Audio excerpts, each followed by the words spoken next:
Bienvenido al Ministerio Óleo de Gozo. Los pastores Alberto y Yariela Caballero te dan la bienvenida. Te invitamos a celebrar las maravillas de nuestro Dios. Únete a nuestra transmisión del servicio dominical. Con ustedes, el pastor Alberto Caballero. Hoy celebramos el día de Pentecostés,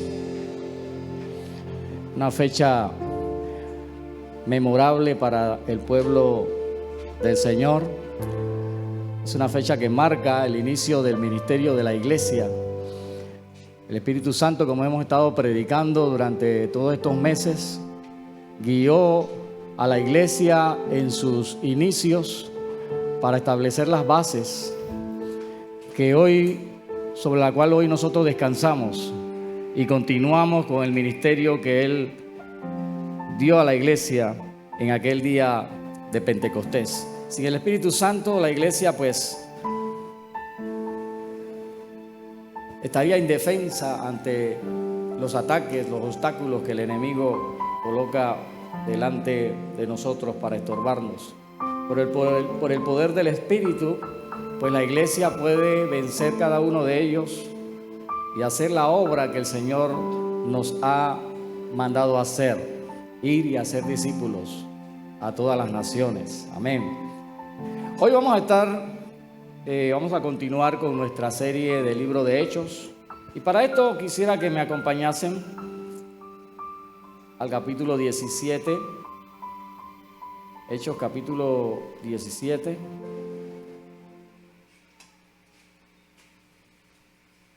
Vamos a estar leyendo los versos del 16 al 34. Hechos capítulo 17, versos 16 al 34. Lo tenemos, hermanos. La palabra del Señor dice así: mientras Pablo los esperaba en Atenas, su espíritu se enardecía, viendo la ciudad entregada a la idolatría. Así que discutía en las sinagogas con los judíos y piadosos, y en las plazas cada día con los que concurrían. Y algunos filósofos de los epicúreos y de los estoicos disputaban con él, y unos decían: ¿qué querrá decir este palabrero? Y otros: parece que es predicador de nuevos dioses, porque les predicaba el evangelio de Jesús y de la resurrección. Y tomándole, le trajeron al Areópago, diciendo: ¿podremos saber qué es esta nueva enseñanza de que hablas? Pues traes a nuestros oídos cosas extrañas. Queremos pues saber qué quiere decir esto. Porque todos los atenienses y los extranjeros residentes allí en ninguna otra cosa se interesaban sino en decir y en oír algo nuevo. Entonces Pablo, puesto en pie en medio del Areópago, dijo: varones atenienses, en todo observo que sois muy religiosos, porque pasando y mirando vuestros santuarios, hallé también un altar en el cual estaba esta inscripción: al Dios no conocido, al que vosotros adoráis, pues sin conocerle es a quien yo os anuncio. El Dios que hizo el mundo y todas las cosas que en él hay, siendo Señor del cielo y de la tierra, no habita en templos hechos por manos humanas, ni es honrado por manos de hombres, como si necesitase de algo, pues Él es quien da a todos vida y aliento y todas las cosas. Y de una sangre ha hecho todo el linaje de los hombres, para que habiten sobre la faz de la tierra, y les ha prefijado el orden de los tiempos y los límites de su habitación, para que busquen a Dios, sin alguna manera palpando puedan hallarle, aún ciertamente no está lejos de cada uno de nosotros, porque en Él vivimos y nos movemos y somos, como algunos de vuestros propios poetas también han dicho, porque linaje suyo somos. Siendo pues linaje de Dios, no debemos pensar que la divinidad sea semejante a oro o plata o piedra, escultura de arte o de imaginación de hombres, pero Dios habiendo pasado por alto los tiempos de esta ignorancia, ahora manda a todos los hombres en todo lugar que se arrepientan, por cuanto ha establecido un día en el cual juzgará al mundo con justicia por aquel varón a quien designó, dando fe a todos con haberle levantado de los muertos. Pero cuando oyeron lo de la resurrección de los muertos, unos se burlaban y otros decían: ya te oiremos acerca de esto otra vez. Así Pablo salió de en medio de ellos, mas algunos creyeron juntándose con él, entre los cuales estaba Dionisio el Areopagita y una mujer llamada Damaris, y otros con ellos. Señor, te damos gracias por tu palabra. Queremos, Rey, que tú nos hables en esta mañana. Señor, usa esta palabra, Dios, para levantar nuestro ánimo. Usa esta palabra, Señor, para indicarnos cuál es tu voluntad. Usa esta palabra, Señor Rey Dios, para ilustrarnos, Dios, del camino que debemos tomar, Señor. Motívanos, Dios. Levanta, Señor mi Dios, nuestra alma y nuestro espíritu en esta mañana, Dios. Que esta palabra, Dios, pueda penetrar a nuestros corazones, transformar nuestra mente, Señor. Revelarnos tu voluntad. Te lo pedimos en el nombre de Jesús, Señor. Usa, Señor mi Dios, tu palabra. Úsame, Señor, como en tu instrumento, Dios. Queremos ser todos enriquecidos, alimentados, fortalecidos por medio de ella, en el nombre de Jesús. Amén y amén. Gloria al Señor. Puede tomar su asiento.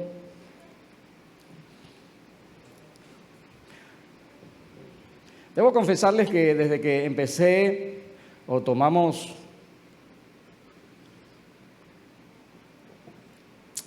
la dirección del Señor en desarrollar este estudio de Hechos, siempre se me vinieron a la mente muchos pasajes, varios pasajes del libro de Hechos, y este es uno de los que se me vino a la mente inmediatamente. Porque es un pasaje que yo considero tan complicado, es un pasaje para mí, mi punto de vista es complicado. Y es complicado porque nos saca de lo que nosotros estamos acostumbrados a oír en las prédicas y nos saca también un poco de lo que nosotros hemos visto a través del libro de Hechos. Este sermón de Pablo en el Areópago de Atenas es una joya literaria, es un pasaje rico en contenido doctrinal. Y todo aquel que le encanta la historia, le encanta la filosofía, le encanta la doctrina, le encanta la cultura y la filosofía griega, pues se deleitará sacando enseñanzas de este pasaje, porque el pasaje se presta para, no un mensaje, se presta para varios mensajes. Así que vemos aquí a Pablo que está ya en Atenas, una ciudad que hace unos 500 años antes, en el tiempo del Imperio griego, Atenas era una ciudad pudiéramos decir, la más importante del Imperio griego. Era considerada la cuna de la civilización. Era la ciudad más avanzada de su época. Y ahora con el Imperio Romano no deja de ser también una ciudad muy importante. Atenas fue la cuna de grandes filósofos, como lo fue Sócrates, Platón y Aristóteles. Aristóteles fue discípulo de Platón y Platón fue discípulo de Sócrates. Y hoy en día aún sus pensamientos y su forma de ver ciertas cosas, sus ideas, aún prevalecen en nuestro tiempo. Atenas también era cuna de las artes. Podemos ver las esculturas griegas que abundan en Atenas. Atenas desarrolló este método de hacer escultura y prevaleció tanto durante tantos siglos que aún Miguel Ángel practicaba la técnica de Atenas. Desarrolló artes también en la pintura, la literatura, ¿se acuerdan de los poemas de Homero?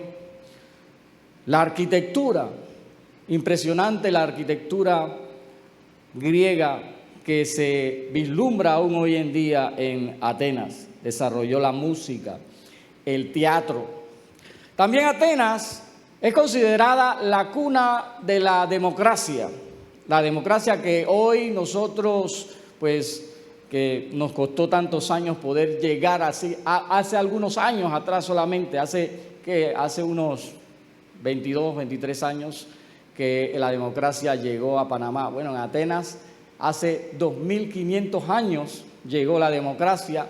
Por primera vez se practica la democracia, nace la democracia en Atenas, se practica por primera vez en Atenas. Sin embargo, a pesar de ser una ciudad progresista, una ciudad moderna, una ciudad de vanguardia, una ciudad de tantos pensadores, de tantos artistas, de tantos arquitectos, constructores, científicos, Atenas era una ciudad sumergida en la idolatría, como ninguna otra ciudad. Atenas era reconocida por la gran cantidad de dioses que había en la ciudad. Había un dicho muy famoso de un visitante de la antigüedad que dijo: es más fácil encontrar un dios en Atenas que encontrar un hombre. Y lo corrobora pues que en Atenas apenas habían en ese tiempo unos 12,000 habitantes debido pues a las invasiones romanas que sucedieron en aquellos tiempos. Pero en Atenas había, según me dice una estadística de aquel tiempo, había o existían 30,000 ídolos. O sea que había 3 ídolos por cada habitante, para decirlo así en términos estadísticos. ¿Por qué habían tantos ídolos? Pues la historia griega pues viene de aquel entonces. Roma, como hemos explicado, una de sus características en materia de religión es que Roma en sí no tenía una religión oficial. Ellos permitían que cada región que ellos conquistaban mantuvieran sus creencias, mantuvieran sus dioses.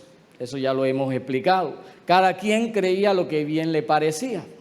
Había muchos dioses en el Imperio Romano, había muchas creencias, por lo cual lugares como Atenas, en donde por una tradición ya de siglos se practicaba la idolatría, pues se permitía que cada uno tuviera su dios o rindiera culto al dios de su preferencia. Y en Atenas se practicaba una especie de ecumenismo, o sea que había una aceptación de toda la ciudad, de todos los dioses. O sea, no había peleas. Nadie peleaba de que mi Dios es el verdadero o el tuyo es falso. No, todos estaban conformes con el Dios al cual cada uno seguía. Yo me imagino que hasta se intercambiaban los dioses, ¿no? El mío funciona, préstamelo un ratito, ahí se lo intercambiaban. O te doy uno y me das 3, así. Había dioses por todas partes. Había idolatría por todas partes. El gobierno romano lo permitía así para que no hubiese alborotos, no hubiese pleitos entre los seguidores de un dios y otro. Pero el gobierno romano también consideraba a la figura del César como un dios más, como un dios. Y hubo muchos emperadores que en su momento exigieron adoración.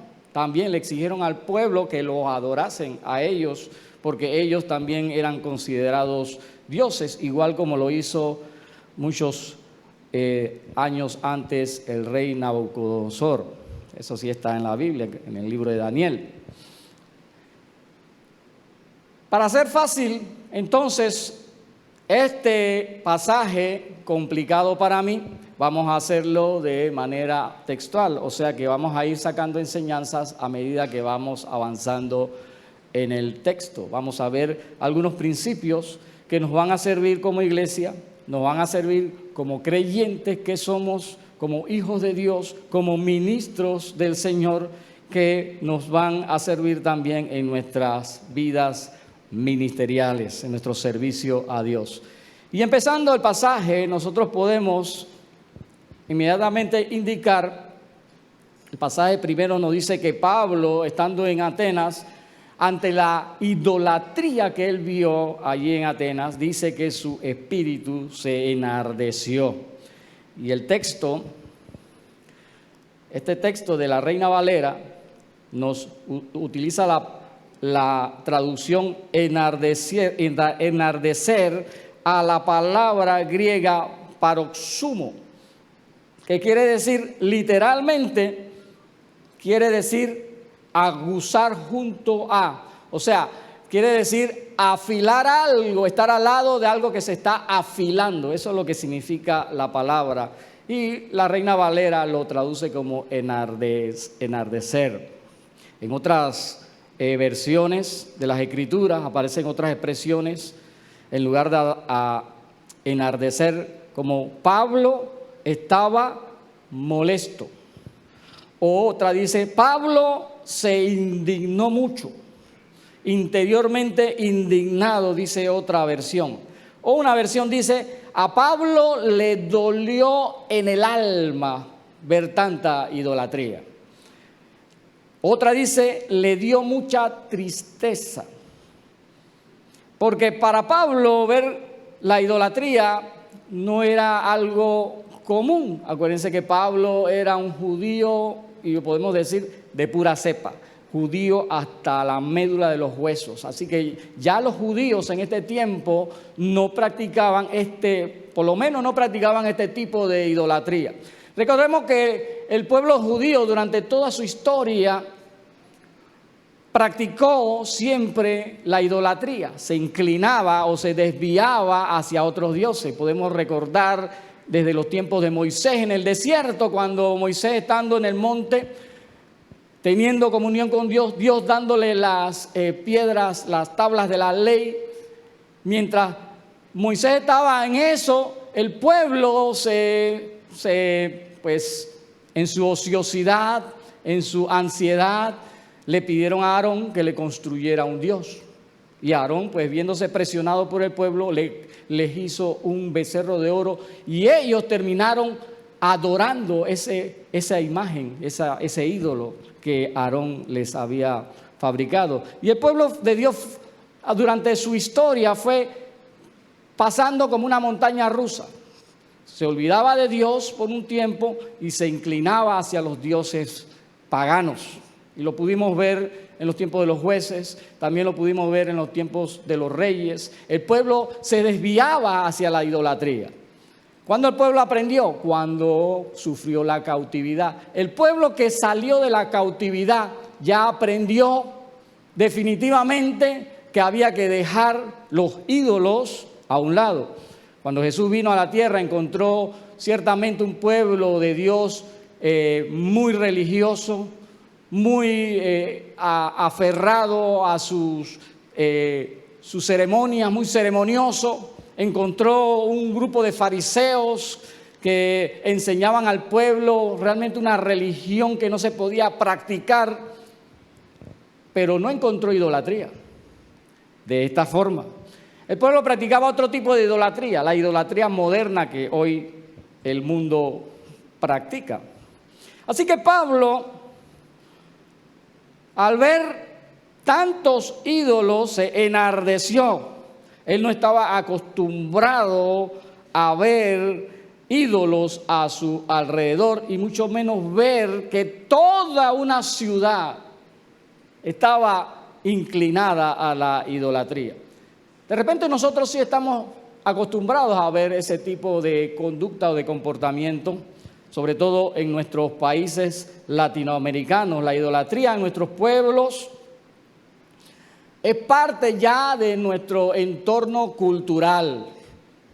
Es parte de nuestra cultura ver que el pueblo se inclina o se dedica a la idolatría.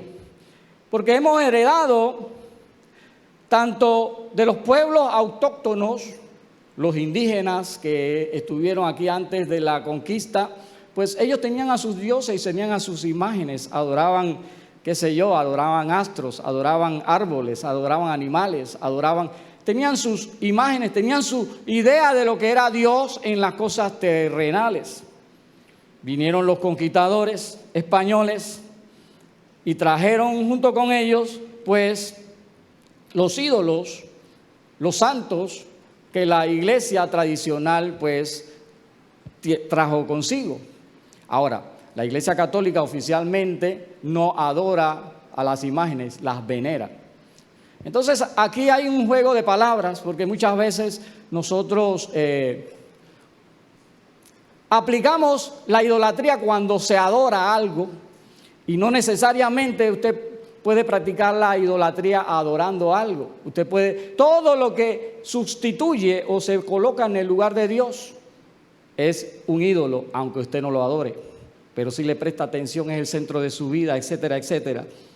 Pero la palabra adoración y veneración, hay un juego de palabras allí, y al final el pueblo termina pues adorando imágenes, creyendo que las imágenes o aquella cosa que representa esa imagen es su intercesor, es aquel que le va a proveer lo que necesita.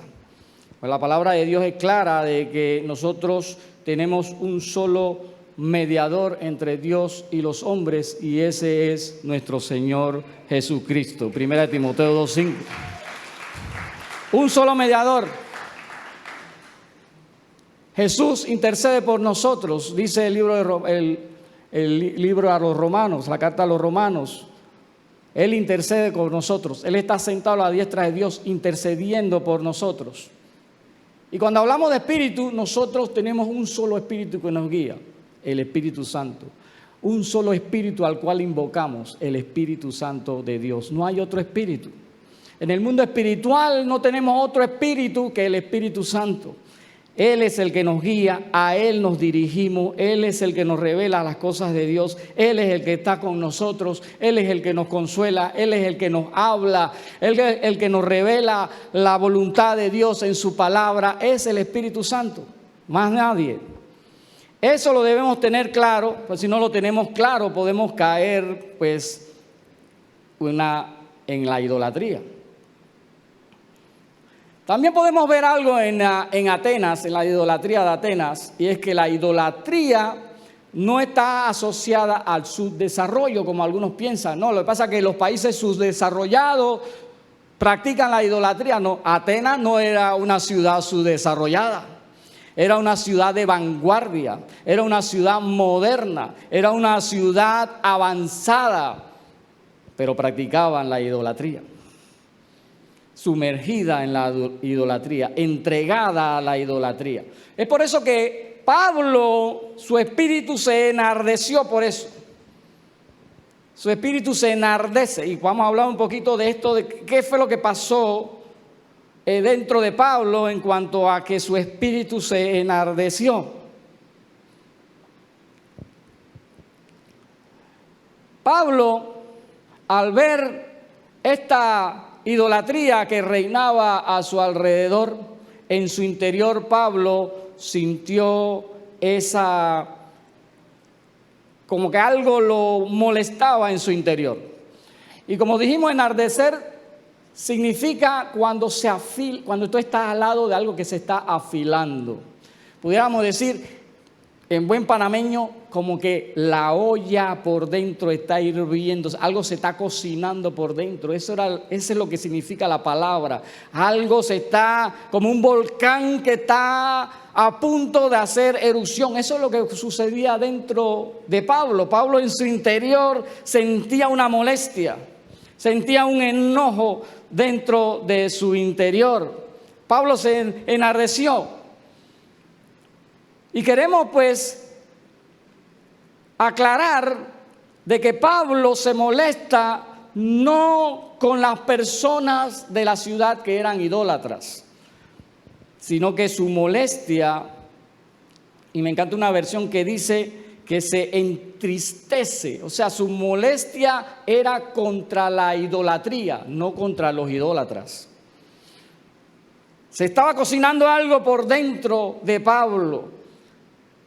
Igual que nosotros Igual que a Pablo, nosotros también nos debe enardecer cuando la idolatría se practica a nuestro alrededor. ¿Cuántos dicen amén? Y pasa, ¿sí o no? Pasa. Muchos de nosotros cuando nos convertimos teníamos ganas, cuando llegamos a nuestra casa, ganas de agarrar todas esas imágenes y romperlas, ¿sí o no? Y algunos quizás la hicieron, se metieron en graves problemas, ¿no? Porque esa olla que se cocina por dentro no te debe llevar a tomar ese tipo de acciones. Entonces es lo que queremos aclarar en esta hora, porque Pablo, a pesar de que uno pudiera pensar, bueno, Pablo está allí como afilando, dice el término. Pablo está afilando el arma. Pablo está allí afilando el machete para cuando tenga la primera oportunidad volar cabeza y despedazar a estos idólatras y decirle, se van a ir para el infierno porque son unos idólatras. Pudiéramos pensar que Pablo pues tenía esas ganas. Bueno, que ganas no le quedaban, no le faltaban, pero Pablo, guiado por el Espíritu Santo, sabía que no era la forma correcta de explotar esa molestia que él tenía por dentro. El hombre y la mujer de Dios también le debe pesar cuando se practica la idolatría a su alrededor. Y podemos aún usar la palabra enardecer, nos enardecemos, pero nos debemos enardecer o molestar con la esclavitud que lleva al hombre a la idolatría, no con el hombre. Tenemos que recordar que nuestra lucha no es contra sangre ni carne, sino contra huestes espirituales de maldad en las regiones celestes.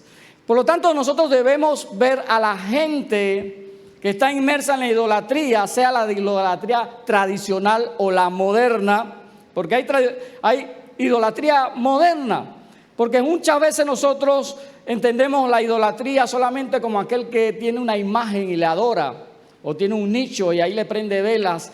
Eso es idolatría, esa es la tradicional, pero hay idolatría moderna, porque un ídolo es todo lo que domina tu mente, es todo lo que domina tu corazón, es todo lo que domina tu alma, y cualquier cosa que reciba el lugar de mis pensamientos, la atención de mis emociones, se puede convertir en un ídolo.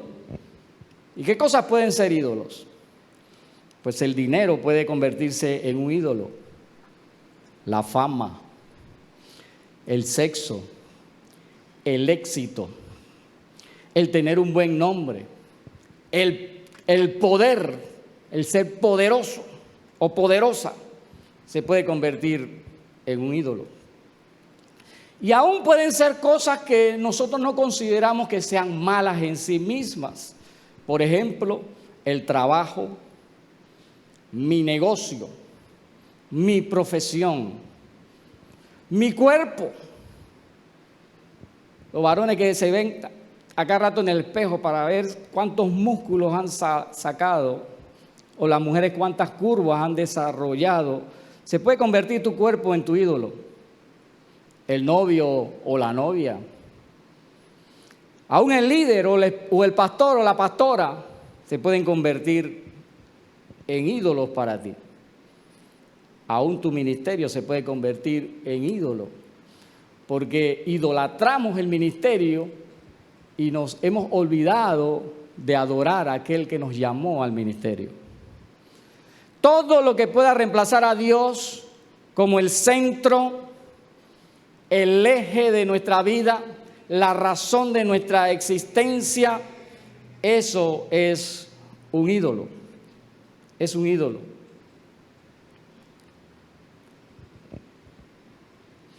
Y al ver nosotros personas que han idolatrado algo, nosotros debemos verla como personas que deben ser liberadas de su esclavitud. Y no tanto ir contra la persona, ir contra lo que está detrás de ellas. Debemos verla como personas que están esclavizadas y que deben ser liberadas de la misma forma en que nosotros también fuimos liberados de la esclavitud de la idolatría. ¿Cuántos dicen amén? ¿Amén o no amén? Lo que pasa es que nadie se acuerda cuando era sacristán. Usted se acuerda cuando usted iba detrás del santo en las procesiones, ¿no? Ya se olvidó de eso. Pero Dios tuvo misericordia de nosotros. Fuimos liberados de algún tipo de idolatría. Igualmente debemos desear que aquel que está esclavizado también sea liberado. Y la palabra enardecer, que es afilar, sacarle punta a algo, está dentro de cada uno de nosotros, y eso se va como acumulando, y el enojo, y empezamos como a afilar las palabras que vamos a usar en el momento de la oportunidad, y que no sean palabras para cortar, despedazar o atravesar, sino sean palabras para liberar. Pablo estaba afilando las palabras, claro que sí. Estaba afilando las palabras para cuando se le presentara la oportunidad de poder, con su sermón o su predicación, poder liberar a alguno o la mayor cantidad de esclavos de la idolatría. Pablo estaba afilándose para persuadir, para llegar al corazón, para llegar a la mente de sus oidores y salvar a los más que se podían.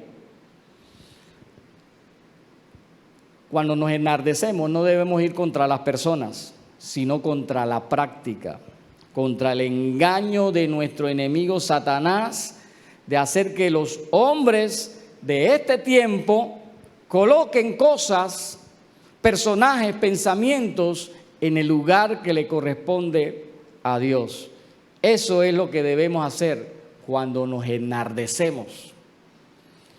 Pablo, enardecido, establece sus estrategias para predicar el evangelio a los más que se pueda. El verso 17 nos habla de que él primeramente hace lo que siempre está acostumbrado cuando él llegaba a una ciudad. ¿Y a dónde fue? A la sinagoga. Ya debemos sabernos esa táctica, ¿no? Él va a la sinagoga a predicarle ¿a quiénes? A sus hermanos judíos y a los piadosos. ¿Quiénes eran los piadosos? Ya lo hemos dicho también, los piadosos eran gente que no era judía, pero que simpatizaba con la fe judía y asistía a la sinagoga. Esos piadosos también conocían a Jehová como Dios, conocían también las Escrituras. Así que Pablo usa el mismo método que ha estado utilizando. Va a las sinagogas y predica allí a sus hermanos judíos y a los devotos, los gentiles, los simpatizantes del judaísmo que están allí, que no son judíos, les predica a Jesucristo. Y Pablo, cuando iba a la sinagoga, predicaba a Jesucristo como el Mesías que todo judío estaba esperando. Él no tenía que explicar mucho allí. Él simplemente iba a las Escrituras y le señalaba. La palabra que también debemos recordar es la palabra discutir, que no es la discutir que nosotros estamos acostumbrados. Cuando oímos la palabra discutir, ¿en qué pensamos? Pensamos en pelea, pensamos en pleito. Discutir aquí no es eso, discutir es dialogar. Dialogar, acuérdense de la palabra dialegomai, que significa enseñar, compartir, intercambiar ideas. Eso es lo que Pablo hacía. ¿Y qué Pablo hacía? Pablo abría las Escrituras y les enseñaba y les señalaba donde las Escrituras hablaban del Cristo, del Mesías, y lo necesario que era que el Mesías padeciera, muriera y resucitara, que era algo que los judíos no lo veían tan fácilmente, y que el Mesías era Jesús, al que el Señor levantó de los muertos. También dice el verso que iba a las plazas. La palabra plaza es la palabra agorá. Nosotros la conocemos hoy en día como ágora, y no es plaza ágora, es la plaza acá de Hechos.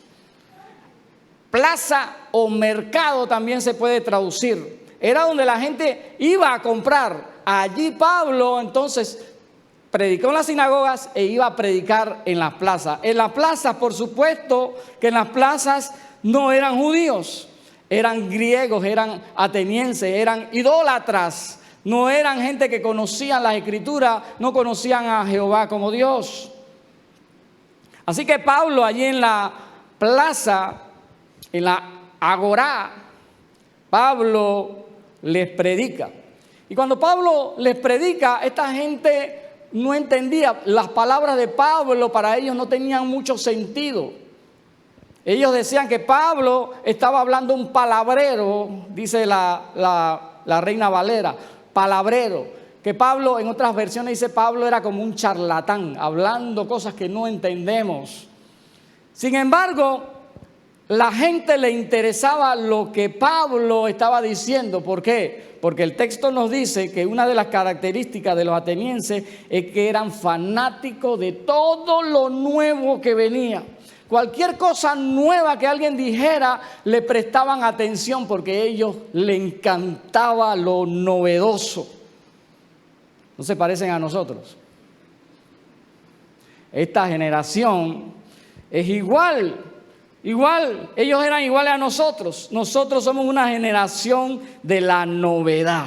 A nosotros nos encanta todo lo nuevo. Queremos tener el último celular de la moda. Queremos estar bien vestidos a la moda. Queremos tener el último carro que salió al mercado. Queremos tener la aplicación en nuestro celular que está de moda. La red social que está de moda. Estamos en todo a la moda. El último peinado, el último color de tinte, la última prenda la queremos tener a toda costa. Cuando vemos el comercial decimos, yo quiero uno de esos.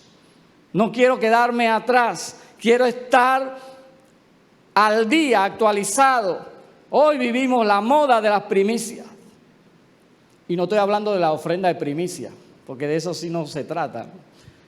La primicia, queremos ser los primeros en todo. Queremos saber las cosas de primero. Queremos estar de primero en tener algo, el primero en saber algo. Y hoy en día, todo el mundo ante cualquier situación quiere ser el primero en filmarlo. Y usted ve a la gente filmando todo porque quieren ser los primeros. Yo quiero tener la primicia. Alguien se está ahogando allí y lo filmamos allí. En lugar de ayudarlo, lo filmamos. Que alguien lo ayude mientras yo filmo. ¿Cómo se ahoga?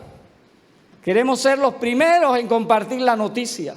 Recibimos una noticia, inmediatamente, aún sin leerla, queremos compartirla para que adelantarnos a los demás, no quedarnos atrás.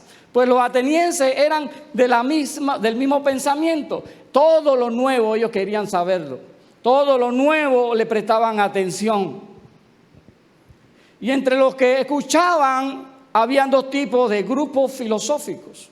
Y no vamos a entrar en muchos detalles porque hay larga explicación para estos dos grupos. Vamos a hacerlo rápidamente. Primero estaban los epicúreos. Los epicúreos, en forma resumida, eran los que pensaban que el placer y la felicidad eran el objetivo principal de la vida. Ellos dicen, nacimos para vivir una vida placentera y feliz. ¿A quiénes se parecen? También se parecen a nosotros, ¿verdad? También pensaban que los sentidos, los 5 sentidos, eran el único medio por el cual se obtenía lo real y lo verdadero. Es decir, si no lo veo, no existe.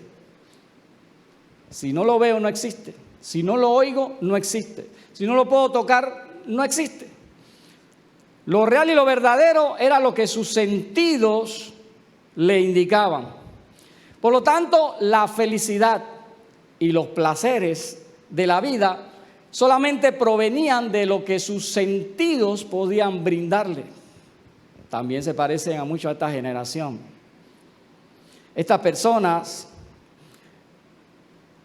por lo tanto, con este tipo de pensamiento, eran inclinadas o conducidas al sensualismo.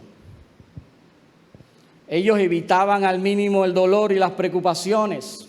Ellos no se metían en cosas difíciles.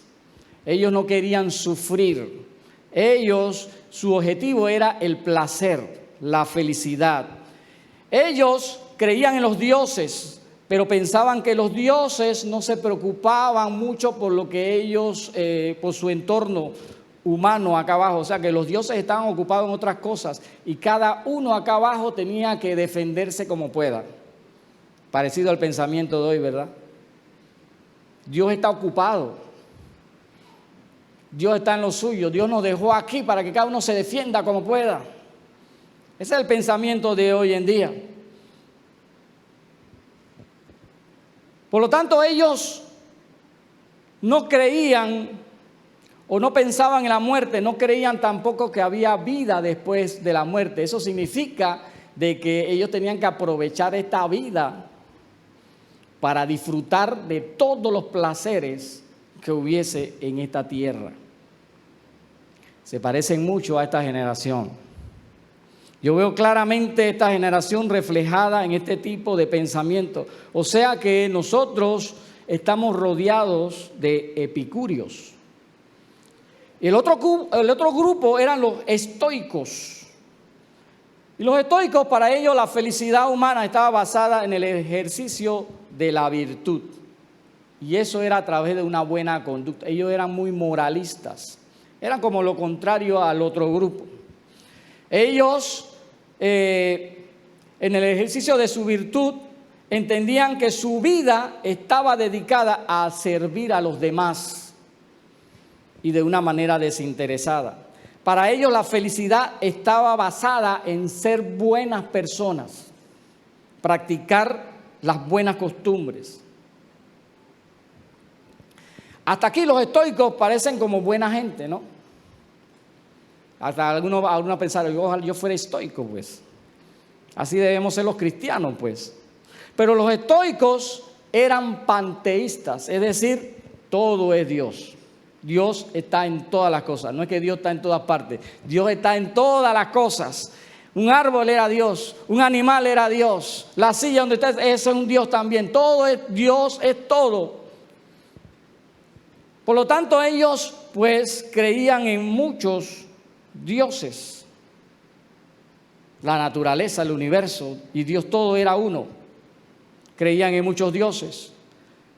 Los estoicos creían que la pasión era contraria a la razón, que la pasión no se podía controlar, por lo tanto era algo que se debía evitar. Es decir, los estoicos trataban de evitar cualquier tipo de emoción exagerada. Eran como fríos en cuanto a las emociones. Ellos creían que la meta de la vida humana era llegar a un punto de indiferencia total al placer y al dolor.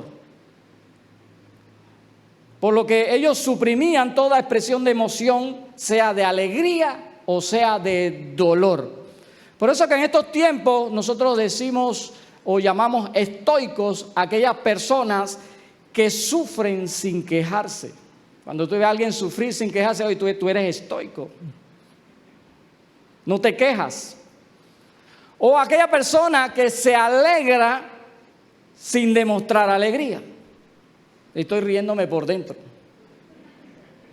No escucha mis carcajadas. Así son los estoicos. Y conociendo pues este tipo de personas y los diferentes pensamientos, estos eran los pensamientos que estaban escuchando a Pablo en aquella plaza. Y entonces podemos entender las reacciones de algunos de ellos, porque un grupo se preguntaba, ¿qué es este palabrerío que este hombre está diciendo? ¿Qué es este poco de palabras extrañas que este Pablo está diciendo?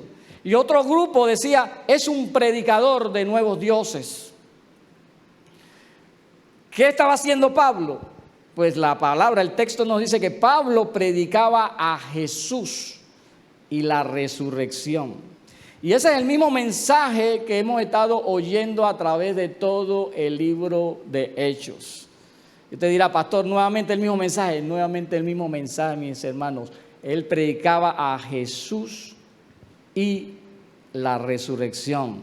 Pablo predicaba lo que el Señor le mandó a predicar y nada más. Pablo está en un lugar diferente. Pablo está en un lugar donde nunca había visto algo así. Estaba con gente que nunca había visto, gente como esta, gente con antecedentes muy diferentes, en un entorno diferente, rodeado de gente que valora la vida académica, que valora la intelectualidad, gente que idolatra el conocimiento, gente que cuestiona su inteligencia. Eso Pablo no lo había visto, todavía no lo había visto en ningún lugar de los que había visitado. Pero a pesar de que Pablo está en un lugar muy diferente, Pablo está enfocado en predicar el mensaje que le fue dado por nuestro Señor Jesucristo, el mensaje de salvación por Cristo, el evangelio sencillo de Jesucristo. Y es el mismo evangelio que nos ha sido a nosotros dado para predicarle a todas las naciones, sin importar quién se ponga delante de nosotros, sea intelectual o sea ignorante, sea rico, sea pobre, sea de cualquier raza. Nosotros estamos siendo enviados a predicar el mismo evangelio. Y es el mismo evangelio que nos fue predicado a nosotros, y por medio de él fuimos salvos. Es el mensaje de la obra redentora en la cruz de nuestro Señor Jesucristo. Lo escuchamos, lo creímos, lo recibimos y obtuvimos la salvación. ¿Cuántos dicen amén? Y nosotros, aquí presentes, los que estamos aquí, somos muy diferentes. Venimos de diferentes barrios. Fuimos criados en diferentes hogares con sus problemas particulares. Algunos estudiamos hasta la universidad, otros no. Venimos de diferentes estratos sociales. Tenemos diferentes temperamentos, diferentes puntos de vista. Hemos tenido diferentes vivencias, diferentes experiencias en la vida. Pero todos hemos recibido el mismo mensaje, el mismo evangelio. No hubo un mensaje diferente para nosotros, el mismo mensaje para cada uno de nosotros. No hay otro evangelio.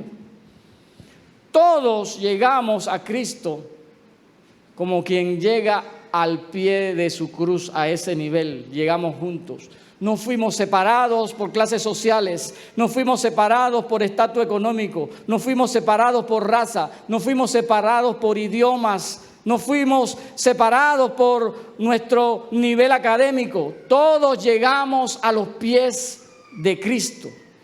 Todos. Y toda la humanidad tiene que llegar a los pies de Cristo para estar bien con Dios, en acuerdo con Dios. Y es por medio de lo que nuestro Señor Jesucristo hizo por nosotros en la cruz del Calvario. Y Pablo no le interesa, no le importa quiénes son los atenienses. Él no le interesa su intelectualidad. Él no le importa quién está delante de él. Pablo predica el mismo evangelio que ha estado predicando durante todo este tiempo en cada ciudad. Igual tenemos que hacer nosotros. No nos amedrentemos quién está delante de nosotros. Tenemos un mensaje que compartir. Simplemente compartamos el mensaje que nos ha sido dado. Ahora, algo que sí debemos mencionar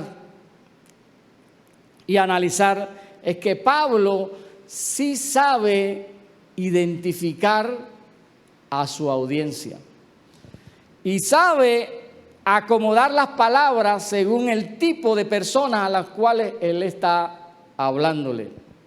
Esos son otros 500 pesos.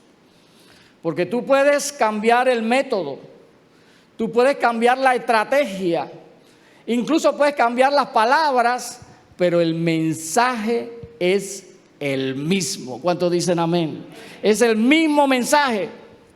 Y en el verso 19 nos dice que la gente llevó a Pablo al Areópago. Era un lugar donde las autoridades permitían que la gente expresara sus ideas y todos podían escucharlo. Era un lugar como una especie de teatro, un lugar en donde la gente podía sentarse o pararse a escuchar a otro disertar. Y dice la palabra que él se puso en el centro del areópago, allí donde también estaban las autoridades, porque a ellos les gustaba escuchar cosas nuevas. Cualquiera que traía algo nuevo lo colocaba en el areópago para escuchar qué cosa nueva tú traes. El mensaje de Pablo para ellos les parecía extraño, pero para ellos extraño, pero era entretenido.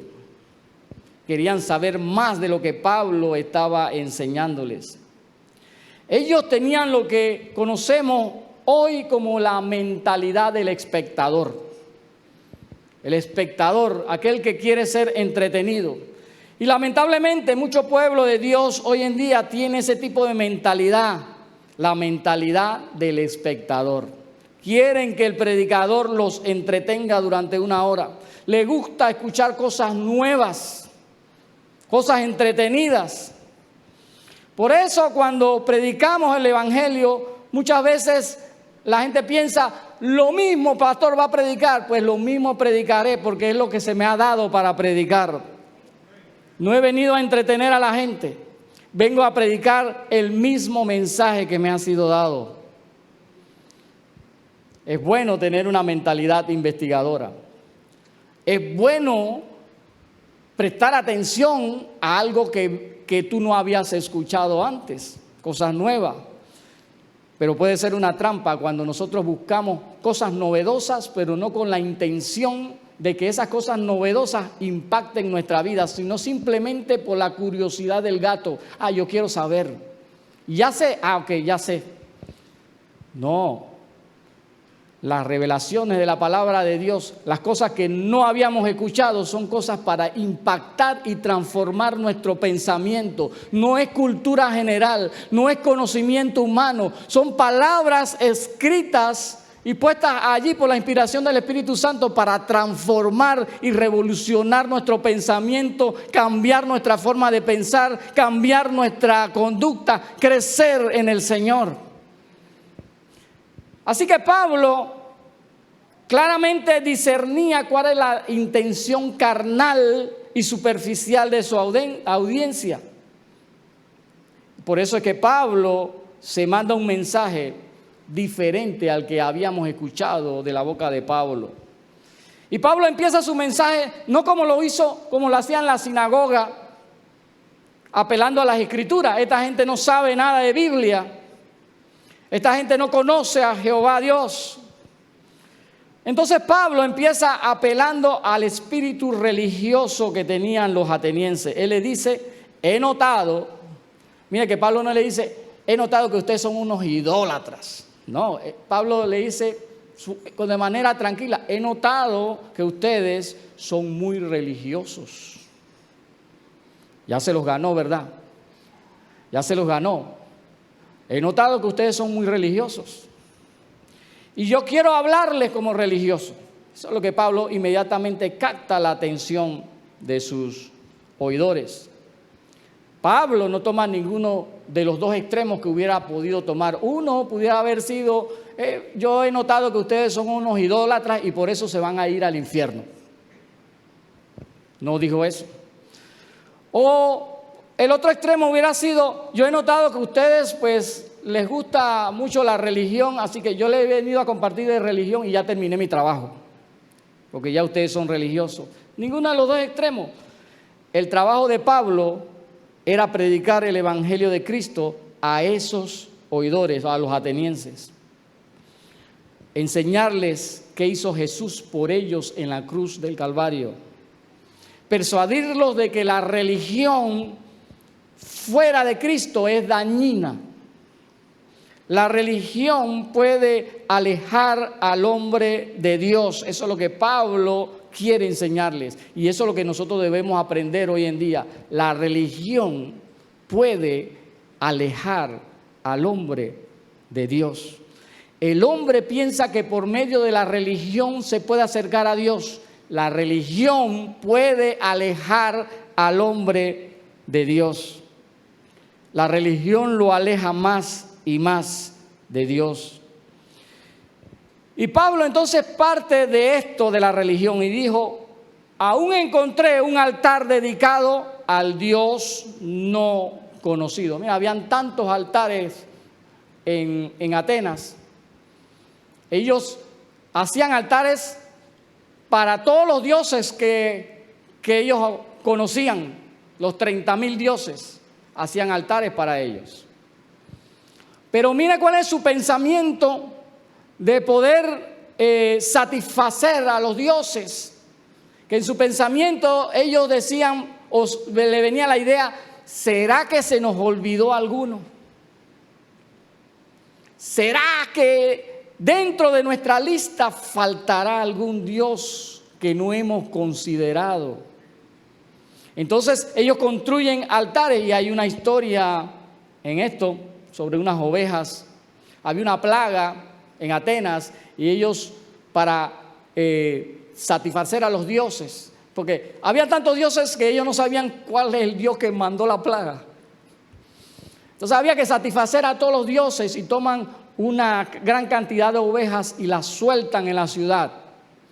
Y las ovejas se esparcieron por la ciudad, y donde una oveja se echaba, allí ellos tomaban esa oveja, y el altar más cercano a la oveja, ellos sacrificaban la oveja a ese Dios. Y así fueron sacrificando ovejas. Pero había ovejas que no se echaban cerca de ningún altar. Entonces ellos entendieron de que hay dioses que no hemos considerado. Qué idea, ¿verdad? Construyeron entonces altares al Dios que no conocemos. Por si acaso quedaremos cubiertos, porque le hemos rendido atención. Y Pablo se agarra de eso. Se agarra de ese altar que él vio, que decía al Dios no conocido. Y se agarra de eso para presentarles al Dios verdadero. Él dice: ustedes no conocen a ese Dios que ustedes dicen. Yo sí lo conozco. Y de Él es que yo vengo a hablarles.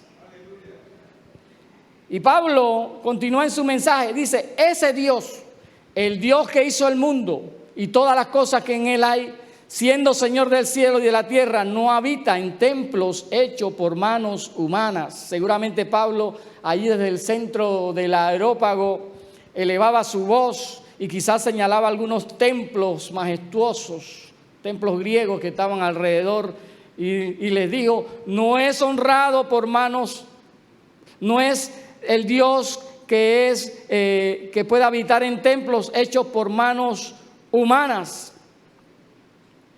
Y continuó diciendo: no es honrado por mano de hombres como si necesitase de algo, pues él es quien da a todos vida y aliento y todas las cosas. No es honrado por manos humanas. Pablo lo que está diciendo es que si Dios es Dios, Dios no necesita, primero, no necesita templos. Y segundo, no necesita que los hombres le hagan favores, como nosotros pensamos hoy en día, que hay que sacudirle el polvo a los dioses, porque no pueden sacudirse el polvo ellos mismos. Hay que vestirlos, hay que ponerle los calzoncillos, porque no se los pueden poner ellos mismos. Pablo lo que le está diciendo: no es honrado por mano de hombre como si necesitase de nuestra ayuda. Dios no necesita nuestra ayuda.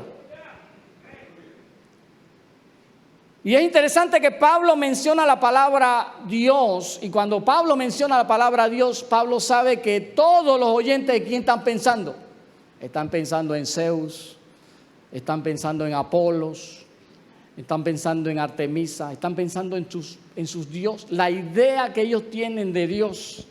Pablo sabe que inmediatamente él menciona la palabra Dios, ellos no están pensando en Jehová, ellos están pensando en sus dioses falsos, en la idea de Dios que tiene cada uno en su mente. Y la pregunta que pudiéramos hacernos hoy es: ¿qué idea de Dios se te viene a la mente cuando escuchas la palabra Dios?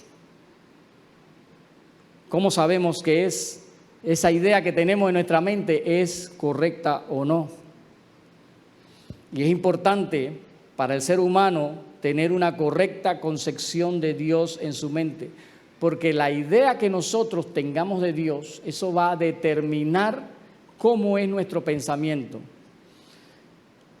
va a determinar quiénes somos y va a determinar cómo actuamos en la vida. Y Pablo le está declarando y apelando a la sensatez. Él sabe que él está hablando con gente inteligente, gente culta, gente educada, gente que admira la buena conversación, gente que piensa. Y apela a la sensatez y a la inteligencia de los atenienses. Y les dice que Dios es creador de todo. Por lo tanto, nada de lo que Él ha creado puede ser mayor que Él, ni mucho menos algo que el ser humano crea con sus manos puede pretender ser Dios. Ni siquiera los templos y las imágenes. Y si Dios es creador de todo, puede hacer todo sin necesidad del ser humano. No depende o no es dependiente del hombre. Pablo establece el principio de todo, que Dios es el creador de todas las cosas y que nosotros fuimos creados por Él. Somos sus criaturas. Y eso es básico para todos los que pretendamos creer en Dios. Creer en Dios es creer que Dios es el creador. ¿Cuántos dicen amén? Dios es el creador de todas las cosas y que nosotros como sus criaturas tenemos responsabilidades para con Dios. Eso es lo que Pablo quiere decir aquí. Una de las más grandes estrategias de Satanás sobre esta generación que estamos viviendo es separarlos de la idea de Dios como creador. Yo no sé qué la gente está pensando, pero mucha gente no cree que Dios lo creó. No ven a Dios como el creador de todas las cosas.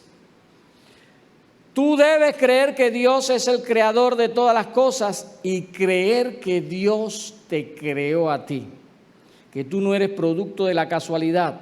Dios es tu creador y tenemos obligaciones para con Dios porque somos sus criaturas. Por ser sus criaturas, nosotros tenemos o le debemos a Dios. Mucha gente piensa que no le debe nada a Dios.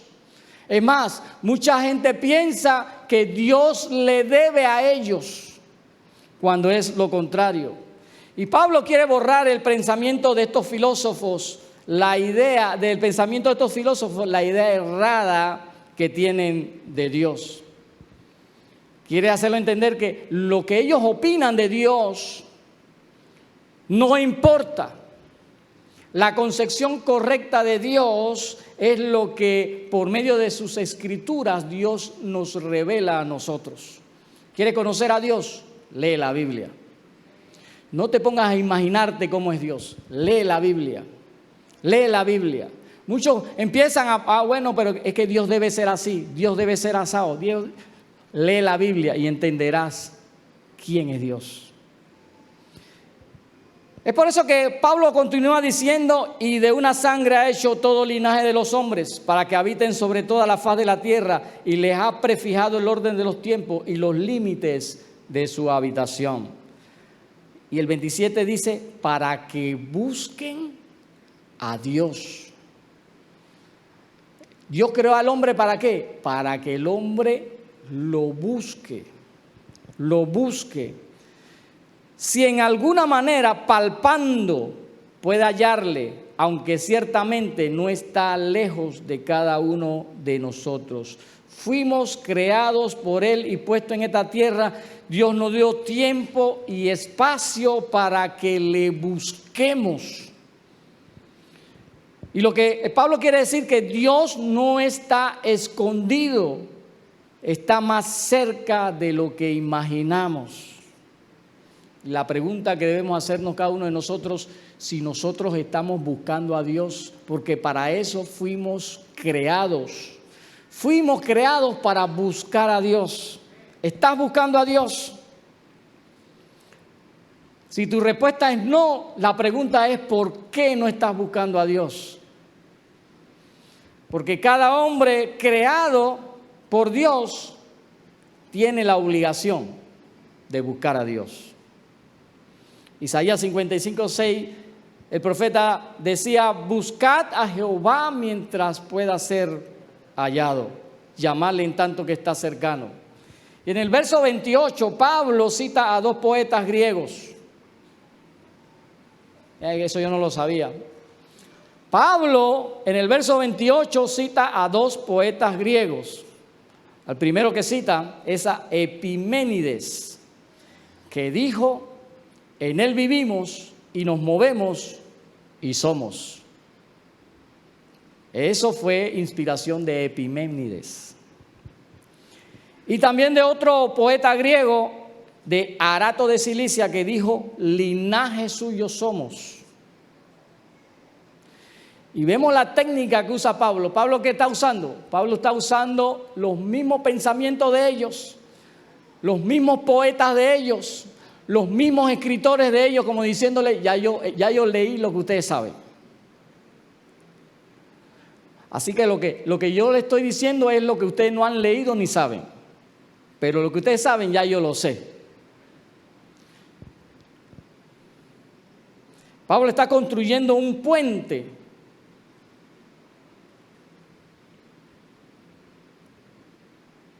para decirle: yo conozco a ese Dios no conocido que ustedes están nombrando. El 29 dice: siendo pues linaje de Dios, no debemos pensar que la divinidad sea semejante a oro, plata, piedra, escultura de arte o de imaginación de los hombres. Y quiero referirme a este verso en lo que, como nos lo dice el texto en lenguaje actual, que dice: así que si somos hijos de Dios, no es posible que Él sea como una de esas estatuas de oro, de plata o de piedra. No hay quien pueda imaginarse cómo es Dios y hacer una estatua o una pintura de Él. Estableciendo esto, Pablo entonces procede a hacer un llamado de parte de Dios en su sermón. Y el verso 30 dice: pero Dios, habiendo pasado por alto los tiempos de esta ignorancia, ahora manda a todos los hombres en todo lugar que se arrepientan. Ahí viene la parte exhortativa o el llamado que Pablo hace de parte de Dios a la gente que lo está escuchando. ¿Cuál es el llamado? Arrepiéntanse. Arrepiéntanse, porque la idea que ustedes han tenido de Dios no es la correcta. Arrepiéntanse. Es el llamado que Dios hace a todos los hombres que se arrepientan. Y el 31 dice, habla de juicio, habla de las consecuencias de no haber arrepentimiento.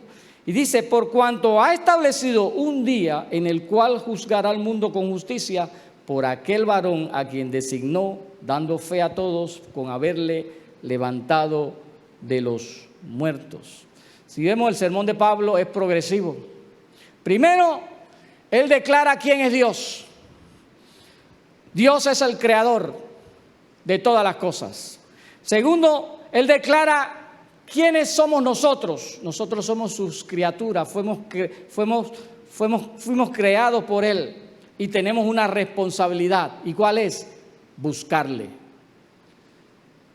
Luego declara una invitación de parte de Dios al arrepentimiento y finaliza declarando el juicio que vendrá a través de su Hijo Jesucristo para aquellos que no se arrepientan. Vemos aquí que Pablo presenta el mensaje de salvación por Cristo de una manera diferente. Pablo presenta ahora a Cristo como un juez justo que vendrá un día a juzgar a todos. Pudiéramos pensar que Pablo fue duro porque Pablo hasta ahora no había predicado de esa manera. Nunca había declarado que había un juicio final y que había que arrepentirse, porque si no, pues ibas a ser condenado en ese juicio. ¿Y por qué Pablo actúa de esta manera tan dura con estos atenienses? Porque Pablo sabía leer a su audiencia. Y Pablo estaba viendo una dureza intelectual en los rostros de los atenienses. Y la reacción final de los atenienses, pues comprueba que lo que Pablo estaba pensando de ellos. Porque, ¿qué pasa cuando Pablo les menciona a Jesucristo que resucitó?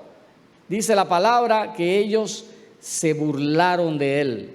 ¿Por qué? Porque mencionó a la resurrección y los atenienses no creían que había otra vida.